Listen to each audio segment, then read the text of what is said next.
right? So yeah, I think in my work, so talk about an alien environment and getting thrown in. So as a tech person, you're always dealing with problems. That's kind of the definition of the job. Fix all the problems as they come up because technology is not perfect and it's always breaking or people don't understand how to use it, which of course breaks the technology. So I think one of the things that has made me successful in my career is being able to breathe through the toughest problems and remaining calm because then you can, be aware and address the problem and not be big blob of tension, basically unable to focus and do the work.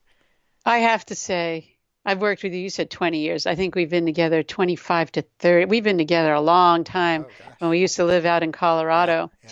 And I've never met anyone who is able to remain calm like you when there's tension in the website. Because I remember times when I would just call you and say, the button doesn't work. What did I do? And you'd look at me, we'd get back on the computer, and you would be calm, and I would be, the button's not working.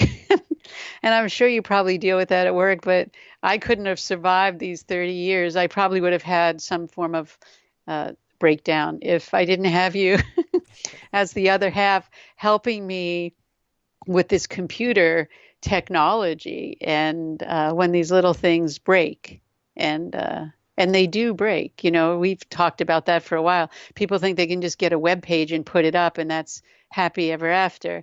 And like you explained to me, it's a live technology organism, and it needs to be tended to. Sure. Yeah, and it doesn't have to be tech. Everything Everything can has to be be tended to. complicated. Yeah, Yeah, absolutely. yeah, yeah, yeah. Anything can throw you into a spiral of tension, so you have to remember to breathe and remain calm. Right, because we've all been programmed not to just sit back and just watch what comes to us in life.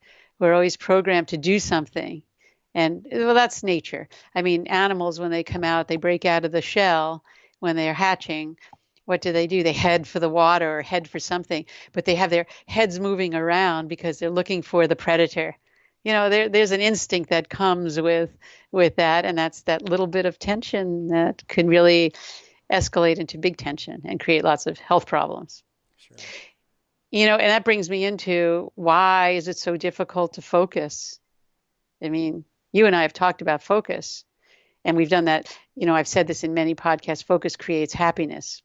Because sometimes we need scientific data, even though we really don't, but the world likes scientific data that focus, why do we need to? Well, it does create happiness. And what keeps us from focus in our meditation, do you ever have your mind drift off and these distracting thoughts? It's because of tension.